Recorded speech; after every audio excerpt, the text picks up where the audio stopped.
হাজরা মোড়ে দক্ষিণ কলকাতার জেলা কংগ্রেসের পক্ষ থেকে বিক্ষোভ কর্মসূচি।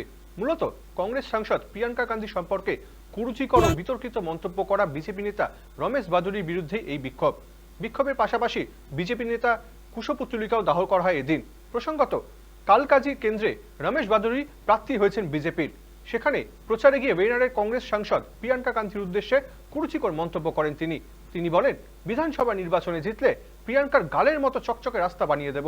আর তারপরেই সেই মন্তব্য প্রকাশ্যে আসতেই বিতর্কের সৃষ্টি হয়েছে। বাদুড়িকে নারী বিদ্বেষী বলেও আক্রমণ শানায় কংগ্রেস। সর্বত্রই বিজেপি নেতার এই মন্তব্যের পরিপ্রেক্ষিতে প্রতিবাদ ও নিন্দার ঝড় বইছে। এবার সেই আঁচ দেখা গেল কলকাতাতেও।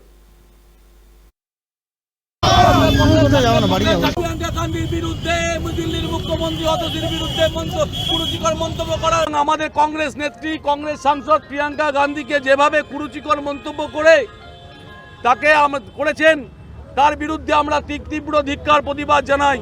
তিনি বলেছেন, নির্বাচন ঘোষণা হয়ে গেছে দিল্লিতে, নির্বাচনী প্রচারে গিয়ে কালকাজিতে বলেছেন যদি বিজেপি দিল্লির মসনদে বসে তাহলে দিল্লির কালকাজির সমস্ত রাস্তা প্রিয়াঙ্কা গান্ধীর মতো গালের মতো চকচক করবে।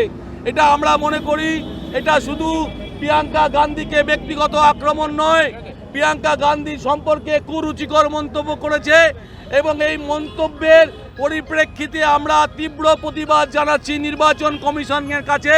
যে নির্বাচন কমিশন কি ঠুটো জগন্নাথ হয়ে বসে আছে? নির্বাচন কমিশন কি অন্ধ ধৃতরাষ্ট্র হয়ে বসে আছে? কেন নির্বাচন কমিশনের কানে পৌঁছচ্ছে না এই কথা? কেন পৌঁছচ্ছে না কেন্দ্রীয় স্বরাষ্ট্রমন্ত্রী অমিত শাহের কানে? কেন পৌঁছচ্ছে না ভারতবর্ষের প্রধানমন্ত্রী নরেন্দ্র মোদীর কানে? কেন পৌঁছচ্ছে না? আমরা তীব্র ধিক্কার এবং প্রতিবাদ জানাচ্ছি। নির্বাচন কমিশন কেন্দ্রীয় স্বরাষ্ট্রমন্ত্রীর হস্তক্ষেপ দাবি করছে।